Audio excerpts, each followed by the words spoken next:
सर्वप्रथम करुणा के अवतार श्रमणपति भगवान महावीर स्वामी की पावन पवित्र श्री चरणों में कोटि कोटि वंदन नमन। ध्यान योगी आचार्य सम्राट डॉक्टर श्री शिव मुनि जी महाराज साहब एवं हम सब की शंका का समाधान करने वाले पंच परमेष्ठी के चतुर्थ पद से अलंकृत आगम ज्ञाता उपाध्याय प्रवर परम पूज्य गुरुदेव श्री जितेंद्र मुनि जी महाराज साहब के चरणों में अनंत अनंत वंदन नमन। ऑनलाइन एजुकेशन के प्रणेता संघ सेतु उपाध्याय प्रवर परम पूज्य गुरुदेव श्री रविंद्र मुनि जी महाराज साहब के चरणों में कोटि कोटि वंदन नमन एवं सुख साटा पूछती हूँ। आगम वाचना में पधारे पूज्य सभी गुरु भगवंतों एवं गुरुने तुल्या पूज्य सभी महासतियों जी के चरणों में कोटि कोटि वंदन नमन। आज ज्ञानदाता आगम प्रदाता मम आराध्य पूज्य गुरुदेव श्री जी की प्रत्यक्ष वंदना का लाभ ले रहे हैं सरल आत्मा महासाध्वी श्री मंजुला जी महाराज साहब के सुशिष्या आगम रसिका महासाध्वी श्री प्रेक्षा जी महाराज साहब आदि ठाम।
सुख साता है गुरु जी, आपकी कृपा है, आपको साता है गुरु जी।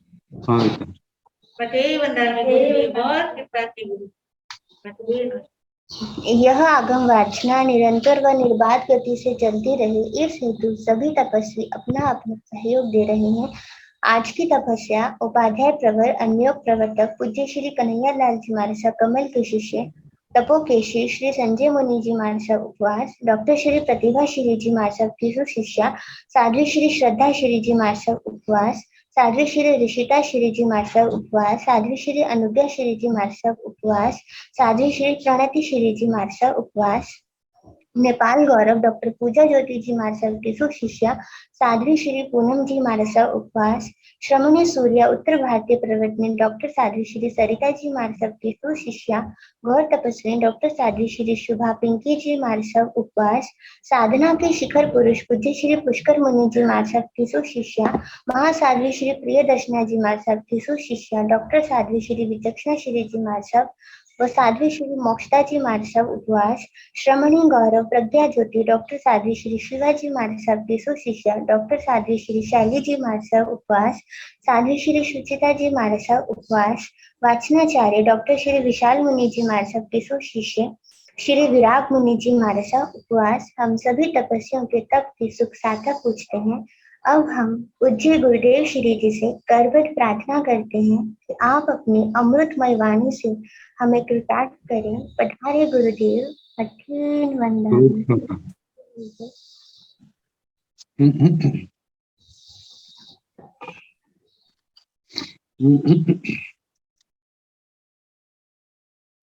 नमो अरिहंताण नमो सिद्धाण नमो आयर्याण नमो ओवधायान नमो लोये सवसाहोन एसो बंत नमो कारो सब पाव परासनो मंगलानंत संवेदि परमं तवै मंगलम।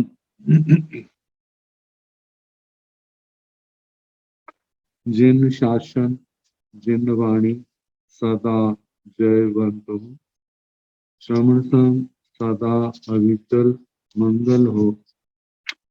मुक्ति को प्राप्त श्रवण भगवान महावीर स्वामी, उनकी परम पावन कल्याणी भागवती वाणी वाचक प्रमुख श्री इंद्र भूति गौतम आदि गणधर भगवान योग प्रधानाचार्य परम पूज्य श्री सुधर्मा स्वामी जी महाराज, उनकी परम पावन पाठ परंपरा वर्तमान आचार्य ध्यान योगी परम पूज्य श्री श्री मुनि जी महाराज एवं गुरुजन सबके पावन चरण स्रोतों में मेरा अनंत अनंत बार वंदना नमस्कार।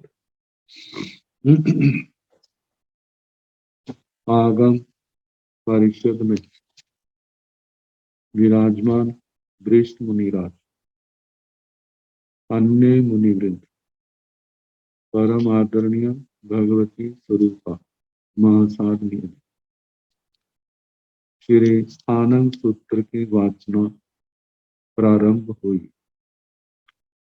प्रथम स्थान सुनाना प्रारंभ किया, जिसके अंदर संग्रह नय की अपेक्षा से जो अनेक वस्तुएं हैं उनको एक के रूप में और उसके साथ जो संसार में संख्या में केवल एक है उनका वर्णन भी है। तो शनिवार को सुनाया था एगा क्रिया, क्रिया एक है। अब देखा जाए एगे आया, एगे दंडे, एगा क्रिया, ये तीन बोल आए, ये सारे के सारे कहाँ होते? ये प्रश्न उठता है, आत्माएं कहाँ रहती हैं? आत्माएं एक दूसरे को दंड देती हैं, स्वयं दंडित होती हैं, ये कहाँ पर? और ये जीव नाना प्रकार की क्रियाएं करते हैं तो वे भी कहाँ पर होती है? तो सबका उत्तर है लोक में। जहां जो चीजें हैं उसको लोक कहा जाता है। अब प्रश्न है कि जैसे जीव अनंत हैं, सामान्य की अपेक्षा से, संग्रह नय की अपेक्षा से कहाँ एक है, तो ये लोक जो है ये क्या है? क्या लोक भी जीव की तरह अनंत है या एक है, संख्यात है, असंख्यात है? इनकी क्या स्थिति? तो इसका उत्तर दिया है एगे लोए, लोक एक है। इसके संबंध में कहा जाता है नीचे से लेकर ऊपर तक 14 राज्य प्रमाण। कल्पना से यदि इसको घन रूप बनाया जाए तो 7 राज्य घन, जिसमें 7 राज्य लंबाई है, इतनी चौड़ाई है और इतनी ही मोटाई। ये गणित की अपेक्षा से ये केवल समझाने के लिए है, काट छांट के ऐसा रूप बनाया, लेकिन वास्तव में नीचे से लेकर ऊपर तक 14 राज्यों प्रमाण। नीचे है गोलाकार, गोलाकार इसको ऐसे लिया जाए जैसे पुराने जमाने में लैंप होते थे, लैंप का शीशा गोलाकार होता था। ऐसे नीचे जो है बिल्कुल जहां आलोक नीचे प्रारंभ होता है वहां 7 राज्यों से कुछ अधिक है, क्योंकि 7वीं पृथ्वी का व्यास जो है वो 7 राज्यों प्रमाण, और उससे असंख्यात 20,000 योजन मोटाई का घनोदधि आता है, असंख्यात हजार योजन की मोटाई का घनवात आता है, फिर असंख्यात हजार योजन मोटाई का तनुवात आता है, फिर असंख्यात हजार योजन अवकाशांतर है, तनुवात और आलोक के बीच का आकाश। तो वो 7 राज्यों से अधिक हो जाता है। वहां से घटते घटते जहाँ मध्य लोक आता है, वहां पर इस लोक का व्यास जो है 1 राजू प्रमाण रहता है। फिर उसके बाद बढ़ना शुरू होता है, जहाँ 5वां देवलोक है, वहां पर जो लोक का व्यास है 5 राजू प्रमाण रहता है। और उसके बाद घटने लग जाता है। घटते घटते जब लोकाग्र आता है, वहां पर लोक का व्यास जो है 1 राजू प्रमाण रहता है। 1 राजू प्रमाण की, जिसमें त्रस नाल है, त्रस जीव पर्याप्त अवस्था में इसी में पाए जाते हैं। बाकी इसके बाहर का क्षेत्र है, वहां केवल स्थावर ही जीवन है, जीव है। तो वहां पर स्थावर नाल भी कह देते हैं उसको।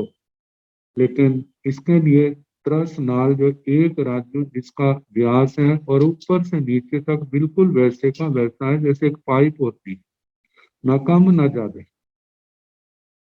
तो कहा कि लोक के संबंध में शास्त्रों में स्थान स्थान पर इनका वर्णन आता है, जिसमें 15वें सूत्र में दूसरा पद आएगा। वहां स्थान, स्थान जिसका नाम है, जीवों के स्थान कहाँ कहाँ पर है। तो 7वीं नरक से लेकर के सिद्धशिला तक उन सब का वर्णन है, कहाँ कहाँ पर है। तो बताया है कि एक लोए ये लोक संख्या में एक है। मतलब ये नहीं है कि जिस लोक में हम रहते हैं इसके अलावा और भी अनंत आकाश में और भी लोक हो, तो उसका निषेध किया है। कहा जी लोक संख्या में एक है।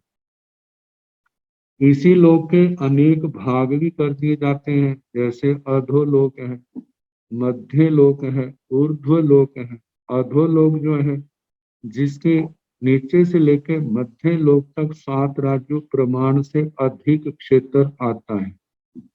और मध्य लोक की जो मोटाई है वह 1800 योजन, 900 योजन जमीन में और 900 योजन जमीन से ऊपर, और उससे ऊपर कुछ कम 7 राज्य प्रमाण ऊर्ध्व लोक कहा जाता है।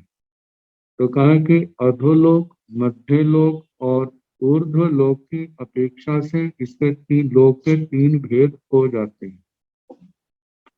पृथ्वियों की अपेक्षा से इस लोक को अनेक हिस्सों में बांटा जा सकता है। जैसे ये 7वीं नरक का क्षेत्र है, ये 6ठी का है, ये 5वीं का है, 4थी का है, तीसरी का है, दूसरी का है, प्रथम नरक का है, और उसमें भी ये मनुष्य क्षेत्र है। इसके बाद ये मनुष्य क्षेत्र से बाहर का क्षेत्र है। उसके अलग अलग द्वीप हैं, अलग अलग समुद्र हैं। ऐसे ज्योतिषियों का लोक, पहले दूसरा देवलोक, चलते चलते 5 उन्नतर विमानों तक का क्षेत्र आ जाता है। फिर आगे सिद्ध शिला आती है। फिर जहाँ पर लोकाग्र में सिद्ध भगवान है, ऐसे कितने भेद हो जाते हैं। कार्य उपाधिक भेद से हम कितने भी भेद करते हैं, लेकिन लोक की संख्या वास्तव में एक ही है, इससे ज्यादा नहीं। तो इसलिए कहा कि एक लोय, लोक एक है। और लोक के संबंध में कहा जाता है, लोक की जो इसकी क्षेत्र की मर्यादा है, जो धर्मास्तिकाय अधर्मास्तिकाय करते हैं। जहां जहां तक धर्मास्तिकाय है, अधर्मास्तिकाय है, वहां वहां का अवकाश जो है, क्योंकि आकाश सर्वत्र सर्वव्यापक द्रव्य है। तो जहां जहां धर्मास्तिकाय अधर्मास्तिकाय है, लोक भी वहां वहां तक है। जहां धर्मास्तिकाय नहीं, अधर्मास्तिकाय नहीं, जीव नहीं, पुद्गल नहीं, काल नहीं, वहां पर लोक भी नहीं है। तो कहा कि 5 अस्तिकाय में ये क्या है, लोक है। व्यवहारिक काल जो है वो केवल 2.5 द्वीप में पाया जाता है। और स्थानक सूत्र में आएगा काल क्या है, तो कहा है कि जीव और अजीव की पर्याय का नाम ही क्या है, काल है। वैसे अलग स्वतंत्र से कोई ऐसा नहीं माना। तो काल के संबंध में आचार्यों की अलग अलग मान्यता है। तो इसके संबंध में जब दूसरा ठाना स्थान प्रारंभ होगा, उसके अंदर प्रकरण आएगा, तो वहां पर उसका स्पष्ट वर्णन किया जाएगा। तो कहा कि जहां पर ये 5 द्रव्य पाए जाते हैं, 5 अस्तिकाय हैं, वह तो लोक है, और लोक के बाहर का क्षेत्र जितना भी है वह सारे का सारा उसको अलोक कहा जाता है। तो जैसे ये पांचवा सूत्र है एगे लोय, लोक एक है। अब इसके आगे छठा सूत्र है एगे अलोय, आलोक भी एक है। जैसे जहां पर पहले जीवन के संबंध में आयु को लेकर के अनेक भेद किए थे, ऐसे लोक के संबंध में भी 8 भेद किए हैं। ताकि नाम लोक, लोक इस संज्ञा को नाम लोक कहा जाता है। मतलब लोक की संज्ञा कर दी, ये लोक है, ये नाम लोक है। स्थापना लोक, लोक के मानचित्र को स्थापना लोक कहा जाता है। आगमों के अनुसार जहां जहां लोक का जो भी चित्र है वो सारे का सारा 14 राज्य लोक का बना दिया। तो कहा वह जो लोक का चित्र है वो स्थापना लोक है। द्रव्य लोक जीव एवं अजीव द्रव्य को द्रव्य लोक कहा जाता है। क्षेत्र लोक 14 राज्यों लोक प्रमाण विशेष विशाल क्षेत्र को क्षेत्र लोक कहते हैं। काल लोक समय आवलिका रूप, रूप जो है काल लोक है, समय आवलिका से लेकर के पूर्व शीर्ष पहेलिका पल्योपम सागरोपम काल चक्कर उद्गल प्रावर्तन तक, ये सारे का सारा क्या है, काल लोक है। आगे भव लोक, जिसमें नारक मनुष्य त्रयंच और देव हो वह भव लोक है। भाव लोक, जिसमें ओदाई आदि 6 भाव हो वह भाव लोक है। ओदाई आदि जैसे ओदाई क्षायोक्षमिक, क्षाय औक्षमिक, क्षाय पारिणामिक और सन्निपातिक, ये 6 भाव जो आते हैं। मूल में 5 हैं, लेकिन जब 2 3 4 इकट्ठे हो जाते हैं तो उनको सन्निपात कहा जाता है, सन्निपातिक भाव। तो भाव लोक जिसमें ओदायिक आदि 6 भाव हो वे भाव लोक है। पर्यव लोक, द्रव्यों के पर्यायों का होना पर्यव लोक है। तो कहा व्यवहार दृष्टि में भिन्न भिन्न ये 3 लोक की भी केवल ज्ञानी की दृष्टि में एक ही है। अतः एके लोय कहकर सूत्रकार ने अनेकता में एकता का दर्शन कराए हैं। वैसे संख्या में सारे लोग को देखा जाए तो केवल एक है। छठा सूत्र है एके अलोय, आलोक भी एक है। न लोक, जो लोक के अंदर पदार्थ द्रव्य पाए जाते हैं उनमें से देखा जाए आलोक में केवल आकाश ही आकाश है। ना वहां पर धर्मास्तिकाय है, ना अधर्मास्तिकाय है, केवल आकाश है। ना वहां पर काल है, ना जीव है, ना वहां पर पुद्गल है। तो वह जो क्षेत्र जहाँ केवल आकाश ही आकाश है उसको आलोक कहा जाता है। तो कहा जाता है कि जैसे खुले आकाश में एक बल्लभ जैसे लटक रहा हो तार के सार किसी भी सहारे से आकाश में, ऐसे जो लोक है, लोक के बाहर ऊपर नीचे 10 दिशाओं में जो भी है वो आलोक ही आलोक है। तो इसलिए कहा है कि एक आलोक है, अनेक अनेक, जो इसका क्षेत्र जो है लोक की अपेक्षा से आदि तो है, लेकिन यदि हम इसका दूसरा किनारा देखना चाहें तो वो दूसरा किनारा है ही नहीं, तो दिखाई कहां से देगा। सर्वत्र आलोक ही आलोक है, लोक को छोड़कर। लोक के संबंध में कहा है कि लोक के प्रदेश जो है असंख्यात है, और जो आलोक है उसके आकाश प्रदेश जो है वे अनंत है, अनंता अनंत, इसका कोई आर पार नहीं। अब इसके आगे 7वां सूत्र है एगे धम्मे, धर्म संज्ञक द्रव्य एक है।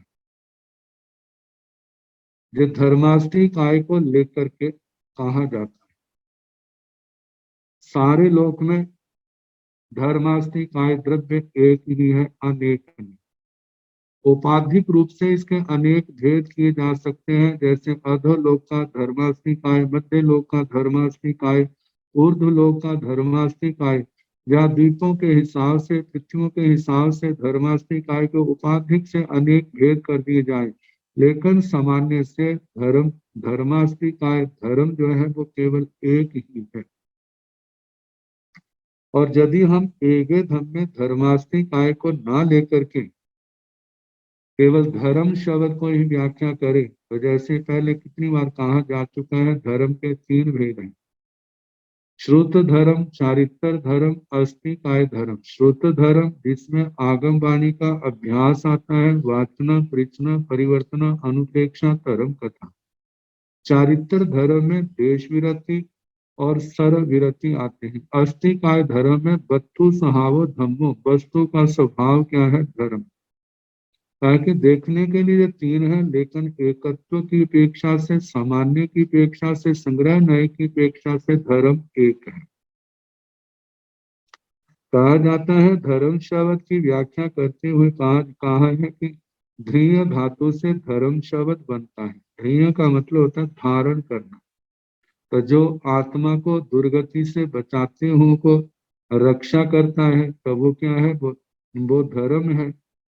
और कहा जो धर्मास्ति काय को देखा जाए तो धर्मास्ति काय क्या है, जो गतिशील द्रव्यों को चलने में सहयोग देता है, वह क्या है, वह धर्मास्ति काय। तो सामान्य अपेक्षा से यदि केवल धर्मास्ति काय की अपेक्षा से देखना है तो संख्या में धर्मास्ति काय एक है।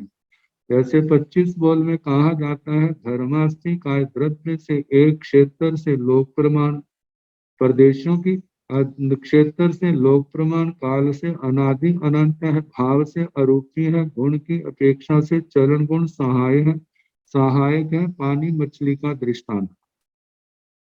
जहाँ धर्मास्ति काय को द्रव्य से एक काय को प्रदेशों की अपेक्षा से असंख्यात कहा जाता है। जितने लोकाकाश के प्रदेश हैं उतने ही धर्मास्ति काय के प्रदेश हैं। जितने धर्मास्ति काय के प्रदेश हैं उतने ही अधर्मास्ति काय के प्रदेश हैं, न कम है न ज्यादा। जितने धर्मास्ति काय के प्रदेश हैं उतने ही एक जीव के प्रदेश हैं, ना कम ना ज्यादा। मतलब कि चाहे धर्मास्ति काय के समान कहें, चाहे अधर्मास्ति काय के समान कहें, चाहे लोकाकाश के समान कहें, एक जीव के उतने ही प्रदेश हैं जितने एक धर्मास्ति काय के हैं, या अधर्मास्ति काय के, या लोकाकाश के प्रदेश है। ना प्रदेश कम है ना उनका कोई ज्यादा है, हर जीव के इतने ही प्रदेश हैं। तो इस प्रकार कहा है कि एगे धर्मे धर्म एक। अब इस धर्म का विपरीत अधर्म आता है। जैसे धर्मास्ति काय आता है तो अधर्मास्ति काय। धर्मास्ति काय यदि चलने में सहायता देता है तो अधर्मास्ति काय रुकने में निमित्त बनता है। तो इसको लेकर के कहा है कि एगे अधम्मे, अधर्म द्रव्य भी एक है, मतलब अधर्मास्ति काय। अधर्मास्ति काय भी संख्या की दृष्टि से एक है, प्रदेशों की दृष्टि से चाहे वो उसके असंख्यात प्रदेश हैं, लेकिन द्रव्य की दृष्टि से एक पिंड की अपेक्षा से उसकी संख्या क्या है, केवल एक है। अब यदि हम आचार की अपेक्षा से अधर्म देखें तो 18 पापों की अपेक्षा से वैसे 18 पापों का अधिकार अलग से आएगा। तो वो अनेक होते हुए भी यदि उनको अधर्म कहा जाए तो सामान्य रूप से क्या है, वो सबके लिए यही कहा जाएगा कि प्राणातिपात भी अधर्म है, मृषावाद भी, अदत्ता दान, मैथुन, परिग्रह, 18 के 18 पाप क्या है, अधर्म। तो जब एगे अधम्य अधर्मास्ति का द्रव्य की अपेक्षा से कहा जाएगा तो वो भी संख्या में एक है। और यदि हम अधर्म पाप को ले ले तो उनमें भी सामान्य की अपेक्षा से तो वहां पर अधर्म एक ही कहा जाएगा। हाँ, जैसे धर्मास्ति का द्रव्य जो है चलने में निमित्त बनता है, इसी प्रकार अधर्मास्ति का जो है जो स्थिर रहने में निमित्त बनता है, और जहां पर छाया पति का दृष्टांत दिया जाता है। तो आगे कहा है एगे बंदे, बंद एक है। बंद के संबंध में कहा, बंद ना आत्मा का कर्मों के साथ बंध। तो कहा कि जो 4 प्रकार का होता है, प्रकृति बंध, स्थिति बंध, अनुभाग बंध, प्रदेश बंध। आगे हम चले तो प्रत्येक की अपनी अपनी परिस्थितियां, अपनी अपनी व्याख्या है। प्रकृति बंध के जो है मूल प्रकृतियां 8 हो जाती हैं और उत्तर प्रकृतियां 148 हो जाती हैं। अब इनके साथ कर्मों की स्थिति भी पड़ती है। कौन कर्म कितनी देर तक आत्मा के साथ बंधा रहेगा और उसके बाद किस कर्म के बंध का क्या कारण है, कैसे बांधा जाता है, कैसे भोगा जाता है। कर्म प्रदेशों का, कर्म परमाणु का आत्मा के साथ बंधना, कर्म दलिकों का संग्रह होना, जो प्रदेश बंध है।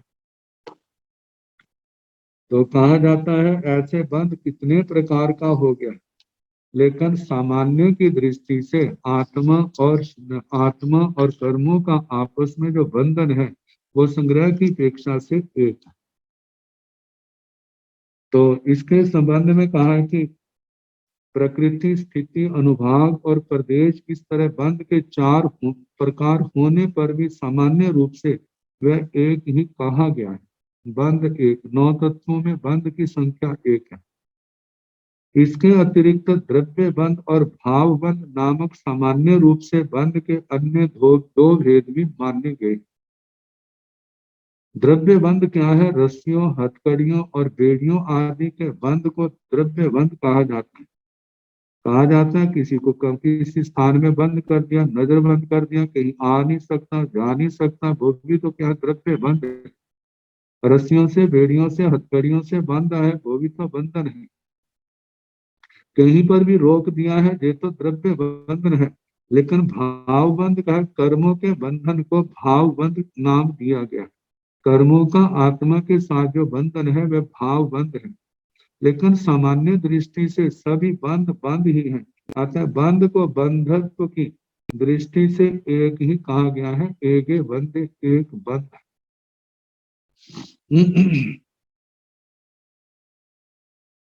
आगे कहा जाता है आत्मा का कर्मों के साथ जो बंध है, जिसकी कोई आदि नहीं है, अनादि काल से चला आया है।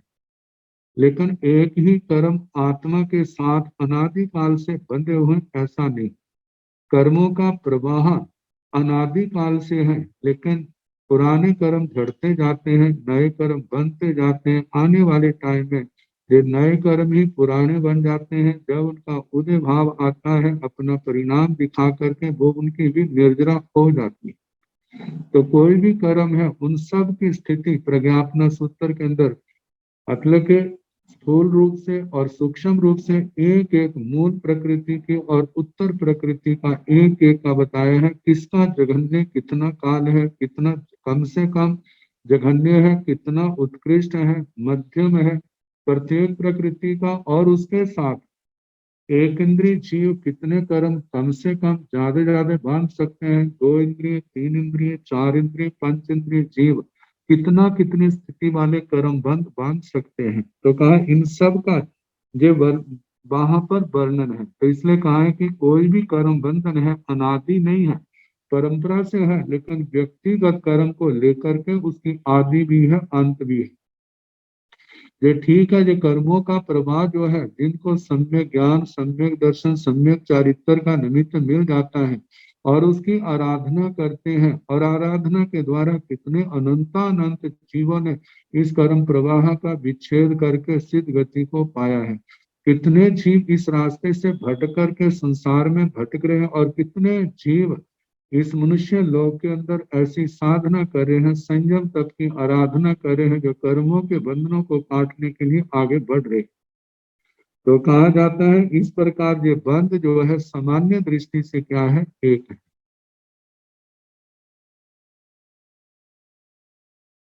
आगे एगे मोक्ष, मोक्ष भी एक।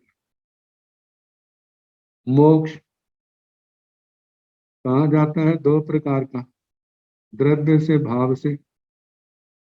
रस्सी, बेड़ी, हथकड़ी आदि बंधनों से मुक्त होना, ये तो द्रव्य मोक्ष है। मानो कोई रोग से अत्यंत पीड़ित है, तड़प रहा है, यदि उसकी मृत्यु हो जाती है तो उसको भी व्यवहार में कहते हैं इसकी तो मुक्ति हो गई है दुख से। लेकिन ये सारे द्रव्य मोक्ष, भाव मोक्ष है, आठों कर्मों के बंधनों से मुक्त हो जाता, ताकि ये एक ही बार होता है। और उसके बाद जब आठों कर्मों के बंधनों से आत्मा मुक्त हो जाता है तो उसके बाद कभी भी इस आत्मा का पुण्य बंधन नहीं होता। पहली बात कही जाती है, जैसे आचार्य श्री उमा स्वाति जी ने कहा, जिस समय कोई बीज को अग्नि के अंदर जला दिया जाए तो उसके अंदर पैदा होने की शक्ति खत्म हो जाती है। इसी प्रकार जन्म मरण का जो कारण है वो कर्म है। जब आत्मा ने सम्यक ज्ञान, सम्यक दर्शन, सम्यक चरित्र, सम्यक तप की आराधना साधना के द्वारा आठों कर्मों के बंधनों को तोड़ दिया है, फिर उसके बाद जो है इस आत्मा का पुनर्जन्म नहीं होता। जैसे उस जले हुए बीज का दोबारा अंकुर नहीं होता, इसी प्रकार जिनके सारे कर्म दग्ध हो चुके हैं उनका पुनर्जन्म नहीं होता, वो सिद्ध गति को प्राप्त होते हैं। उनकी सिद्ध गति की आदि है लेकिन उसका अंत नहीं। तो कहा जाता है एगे मोक्षे एक मोक्ष है। तो द्रव्य और भाव की दृष्टि से दो प्रकार का हो गया। यदि हम कर्मों की दृष्टि से भी देखें तो प्रकृति बंध से छुटकारा, प्रकृति बंध मोक्ष, स्थिति बंध से मोक्ष, अनुभाग बंध, प्रदेश बंध से मोक्ष, चार प्रकार का हो गया। आठों कर्म प्रकृतियों की अपेक्षा से देखा जाए तो 8 प्रकार का हो जाएगा। लेकिन सामान्य दृष्टि से क्या है, आठों कर्मों से छुटकारा हो गया है, वास्तव में वही क्या है, मोक्ष है। तो ये मोक्ष भी क्या है, एक है।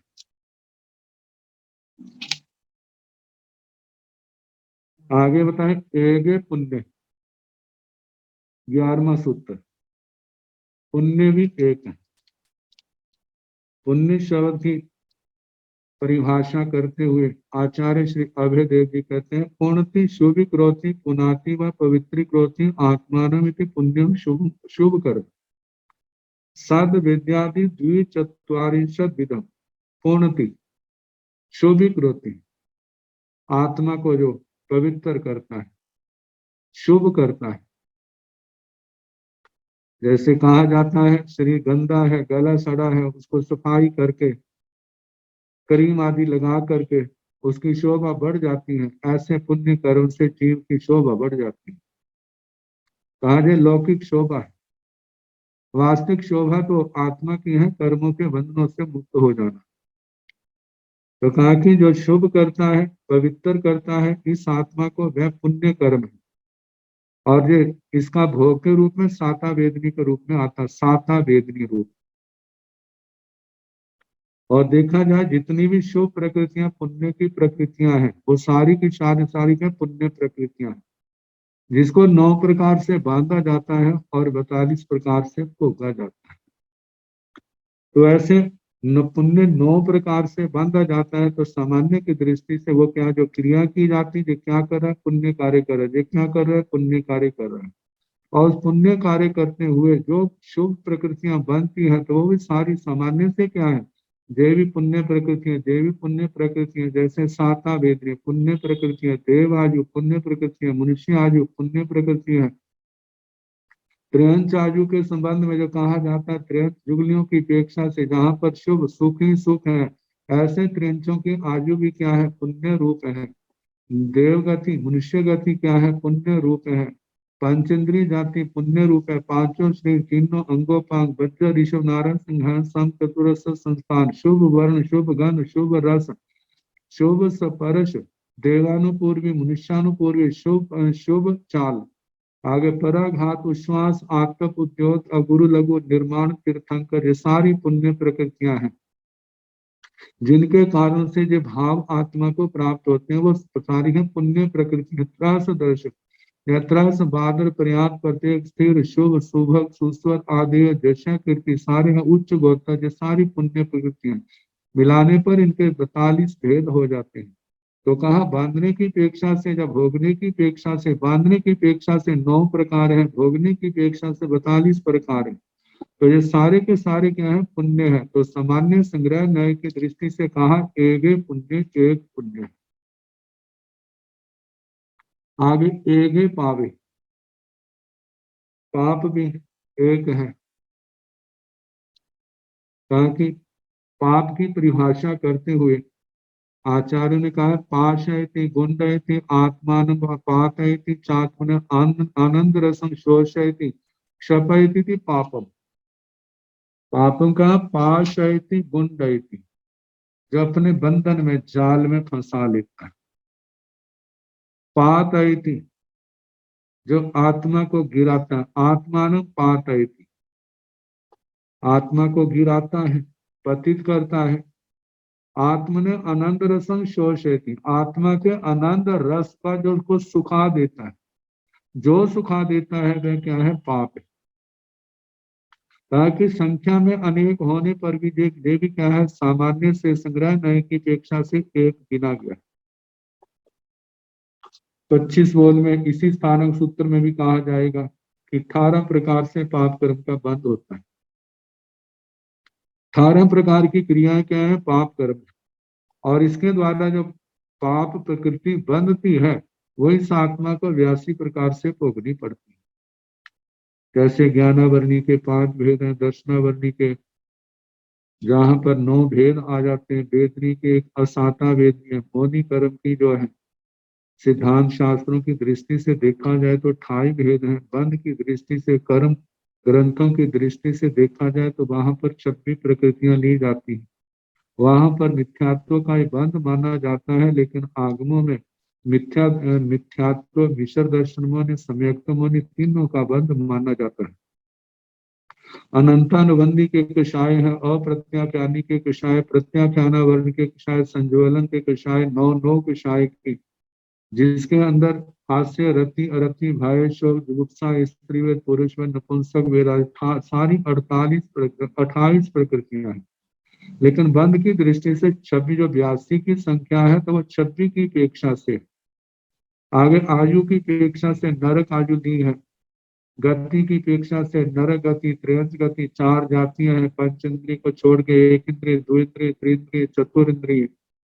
5 संघनन लिए जाते हैं, 5 संस्थान, ऋषभ नारक, नारक, अर्ध नारक, कीलिका, सेवार्थक, आगन्य, ग्रोध, परिमंडल, साधी, बामन, कुब्ज, हुंडक जैसे संस्थान दिए जाते हैं। 4 अशुभ है, अशुभ वर्ण, अशुभ गंध, अशुभ रस। 4 2 अनुपूर्वी, नरकानुपूर्वी, त्रेंचानुपूर्वी, अशुभ चाल। प्रत्येक नामकर्म की एक उपघात और स्थावर दशक है, जिसके अंदर स्थावर, सूक्ष्म, अपर्याप्त, अस्थिर, अशुभ, दुर्भग, दुस्वर, अनादि, अजस्य, कीर्ति। और गोत्र की एक प्रकृति ली जाती है, जिसमें नीच गोत्र और अंतराय की 5 प्रकृतियां पाप है। तो ऐसे जो 82 पाप प्रकृतियां हैं, लेकिन कहा चाहे 82 है, लेकिन पाप की दृष्टि से सारी क्या संग्रह नहीं की अपेक्षा से कहा एक पावे, पाप एक है। अनेक होता हुआ भी क्या है? पाप है। क्योंकि कोई भी किसी भी प्रकार का पाप कर्म कर रहा हो तो कोई पूछे क्या कर रहा है? पाप कर रहा है, देवी पाप कर रहा है, देवी पाप कर रहा है। तो इसलिए संग्रह नय की दृष्टि से जहां पर कहा कि पाप एक है। जहां पर इन 18 पापों को लेकर ही आचार्य ने व्याख्या की है। जीव पाप कर्म की 18 प्रकार से बांधता है पाप कर्म को, और 82 प्रकार से भोगता है अमंगल रूप मानसिक, वाचिक और कायिक क्रियाओं को पाप कहते हैं।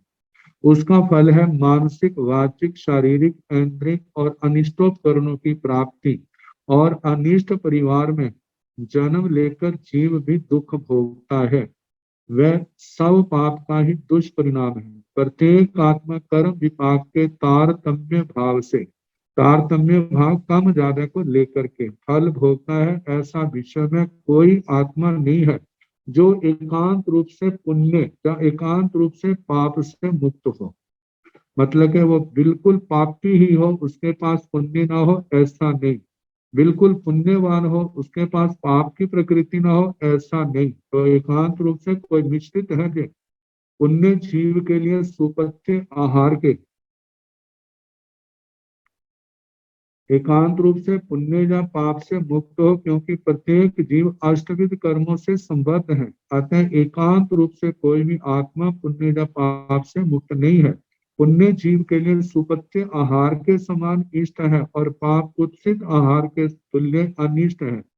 पुण्य लौकिक दृष्टि से उन्नति के शिखर पर ले जाता है, जबकि पाप अवनति के रसातल में पहुंचा देता है। पापानुबंधी पाप और पुण्यानुबंधी पाप के भेद से पाप दो प्रकार का भी होता है तथा अनंत प्राणियों के आश्रित होने से वह अनंत भेद वाला भी होता है।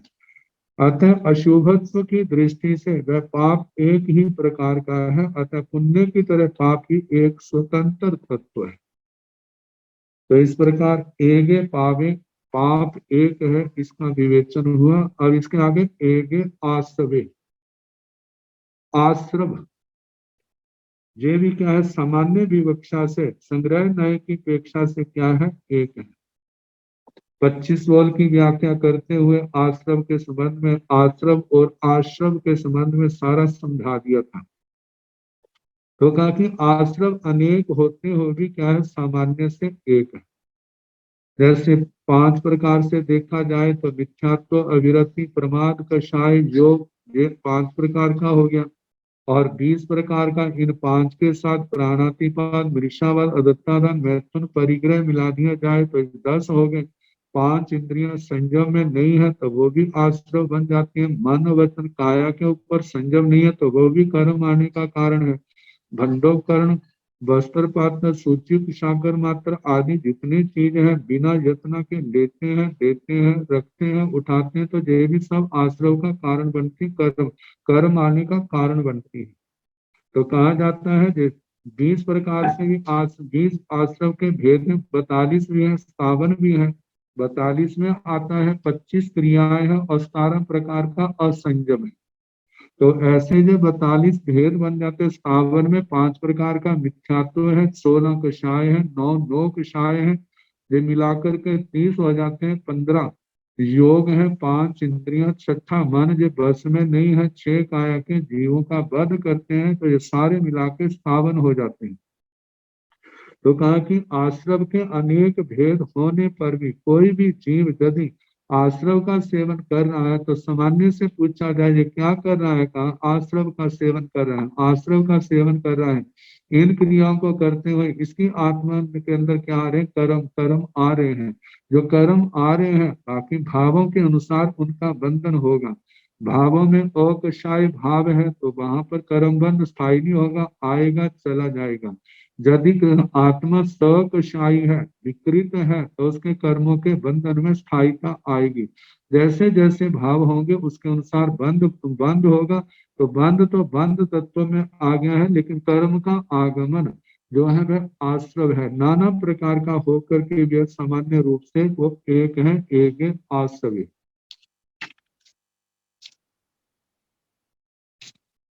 आगे 14वां सूत्र है।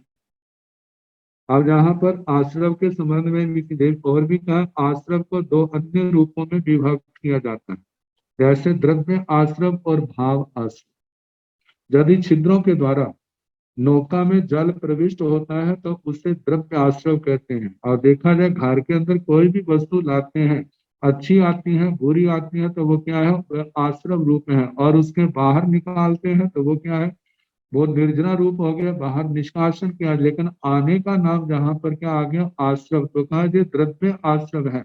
लेकिन आत्मा के अंदर जब जीव रूपी नावा में आश्रव रूपी छिद्रों द्वारा कर्म रूप जल का आत्मा में संचय होता है तब उसके भाव आश्रव कहा जाता है। आगे बताया है एक और इसी में बताया आश्रव शुभ भी होता है, अशुभ भी होता है। पुण्य का आश्रव शुभ है और पाप का आश्रव जो है वह अशुभ कहा गया है। आश्रव के अनेक भेद होने पर भी सामान्य रूप से उसे एक ही माना गया है। आगे एगे संबरे, संबर भी एक है। तो कहा कि एगे संबरे, एक तो संख्यावाचक, आगे संबरे, संबर। संबर का मतलब ब्रीह धातु संवरण अर्थ में आती है। वारण बन जाता है रोकना, आने वाले कर्मों को रोकना। जिन कारणों से आत्मा के अंदर आते हुए कर्म रुक जाते हैं उनको संबर कहा जाता है। तो जितने संबर के भेद, आश्रव के भेद हैं, उतने ही संबर के भेद बन जाते हैं। तो कहा जाता है सामान्य रूप से कर्म रोकने के मार्ग जैसे 5 आश्रव के थे, मिथ्यात्व, विरति, प्रमाद, कषाय, योग। तो यहाँ पर आ गया है कि सम्यक्त्व, विरति, अप्रमाद, अकषाय, धर्म योग या अयोग।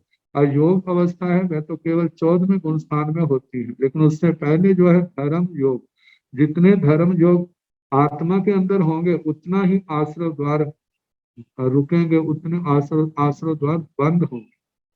तो कहा जाता है कि जो 5 बताए हैं, अब इसके आगे 20 की संख्या बताई जाए तो वहां पर आता है कि जैसे अहिंसा, प्राणातिपात विरमण, वृषावाद विरमण, अदत्ता दान विरमण, मैथुन विरमण, परिग्रह विरमण, मतलब इन आश्रमों का त्याग करना। 5 इंद्रियों पर संयम रखना, मन वचन काया पर संयम रखना, भंडोपकरण, सूची, कुशाग्र, मात्र, यत्ना से लेना, जतना से देना, रखना, उठाना, ये 20 भेद हो जाते हैं।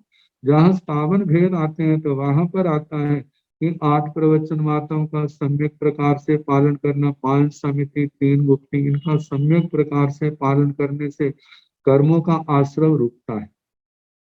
और उसके आगे कहा 22 परिसरों को समता से सहने से भी कर्मों के आश्रय रुकते हैं, क्योंकि आत्मा समता से सहन कर रहा है और सहन करने के कारण से वो आश्रम मार्ग में प्रवृत्ति नहीं कर रहा। देवी संवर का कारण 30 हो गए हैं। 10 श्रवण धर्म है, उनका सम्यक प्रकार से पालन करना, देवी संपर्क, इनसे भी संपर्क की प्राप्ति होती है, संपर्क आने वाले कर्म रुकते हैं।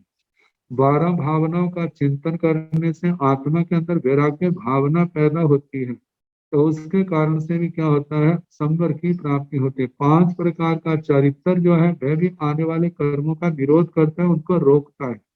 तो इस प्रकार सारे मिलाकर के 57 भेद संवर के हो जाते हैं। तो नाना जब 57 भेदों की आराधना की जा रही है तो सामान्य रूप से पूछा जाए ये क्या कर रहा है, संवर कर रहा है, ये आने वाले कर्मों को रोक रहा है। तो इसलिए कहा कि एगे संबरे, संबर जो है वह संख्या में क्या है, सामान्य रूप से 1 है। तो जहां पर बताया है संब्रियते कर्म कारण प्राणातिपातादि निरुद्धते जैन परिणाम से संबर, संब्रियते कर्म कारण, जो कर्म बंध के कारण जो है प्राणातिपात आदि उनको रोका जाता है, जिस परिणाम से वह परिणाम संबर है। आश्रम निरोध है, वह आश्रमों का निरोध करना, जिसमें बताया 5 समिति, 3 गुप्ति, 10 प्रकार का श्रवण धर्म, 12 भावना जिन्हें अनुप्रेक्षा भी कहते हैं, और 22 परिसरों को जीतना एवं 5 चारित्रों का पालन करना। इस प्रकार संवर के 57 भेद किए जाते हैं। द्रव्य और भाव के दृष्टि से देखा जाए तो जहां पर 2 भेद किए जाते हैं। नावा के छिद्रों का निरोध करना द्रव्य संवर है, जीव रूपी नाव के आश्रव रूप छिद्रों का निरोध करना भाव संवर कहलाता है। संवर के अनेक भेद होने पर भी सामान्य दृष्टि से संवर को 1 बताएं। आगे 15वां सूत्र है एगा वेदना, वेदना भी 1 है। कहते हैं वेदना का मतलब अनुभव करना, संवेदना, कर्म के फल सुख दुख को उसका जो संवेदन होता है उसको वेदना कहा।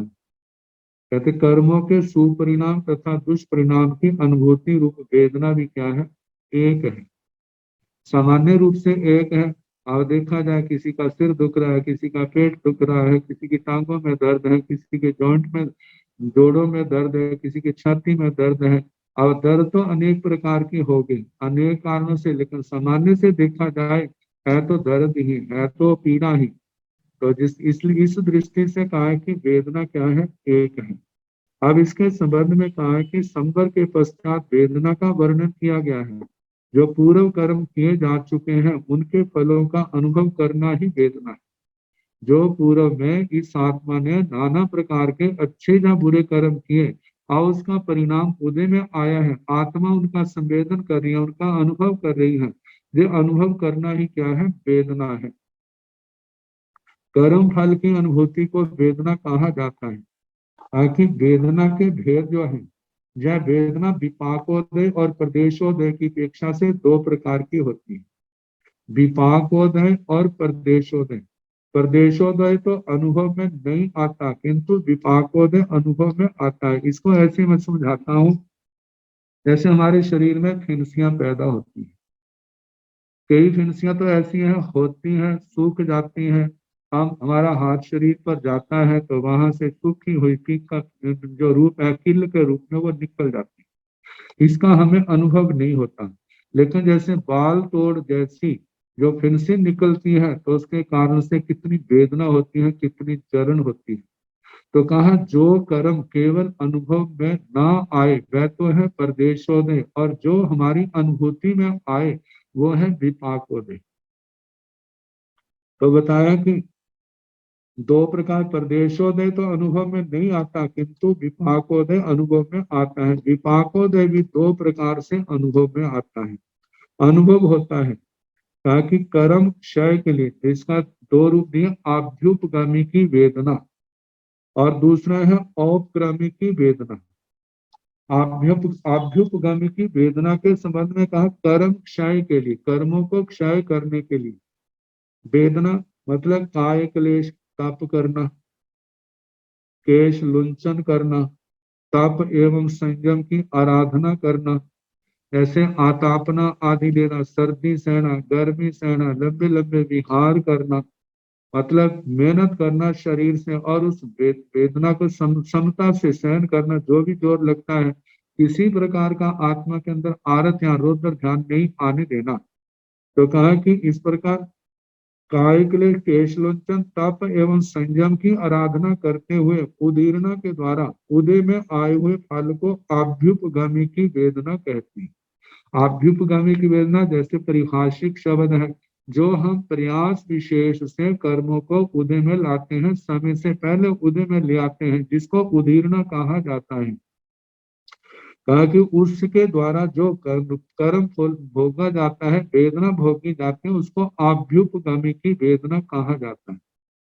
और दूसरा उपक्रमी की वेदना है, जो कर्म स्वतः उदय होकर रोग आदि विविध आदि व्याधि और उपाधि उत्पन्न करते हैं, उनकी अनुभूति को औपक्रमी की वेदना कहा जाता है। वो स्वतः समय आने पर जैसे फल पक जाता है, गिर जाता है, इसी प्रकार जो कर्म को उदय में लाने के लिए आत्मा के द्वारा किसी प्रकार का प्रयास विशेष नहीं किया गया, वो स्वतः उदय में आए हैं।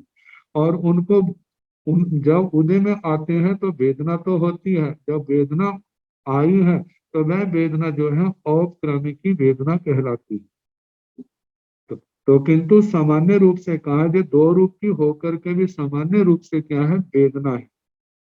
तो कहा जाता है शांति, धैर्य और समता के द्वारा वेदना चाहे जिस प्रकार की हो, वह भोगने पर निर्जरा का कारण बन जाती है।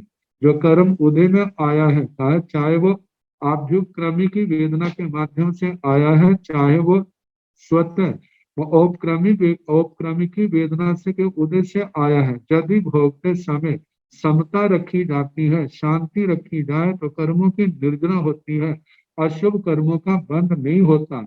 लेकिन यदि इसको भोगते समय आत्मा में अशांति है, आरत ध्यान है, रौद्र ध्यान है, तो कहा पूर्व के कर्मों की तो निर्जरा होगी, लेकिन आरत रौद्र ध्यान के द्वारा कल्पनीय नाना प्रकार की कल्पनाओं के द्वारा उसने क्या कर लिया, नए कर्मों का उपार्जन कर लिया, जो आने वाले समय में पुनः उसको भोगना पड़ेगा।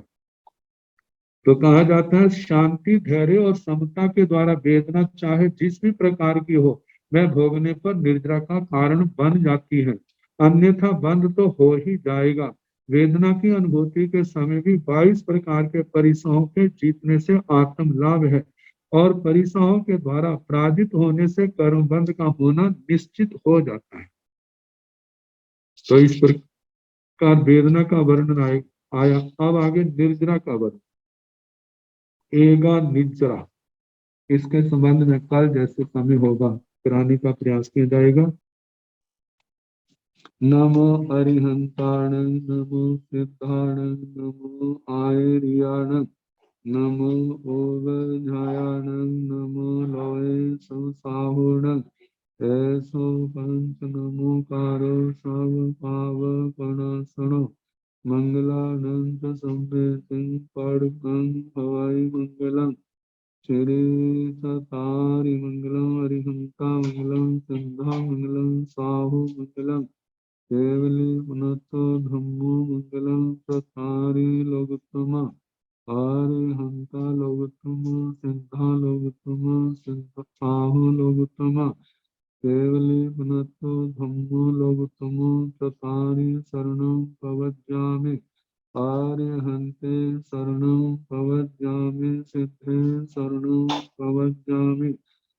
बाहु शरणं प्रवज्जामि केवलीपनाथं धम्मं शरणं प्रवज्जामि चार शरण सुख करने दुख करने मंगल करने और चलना नहीं कोई जो भाव प्राणी आचरण सबको यथा योग्य वंदना सुख साथ।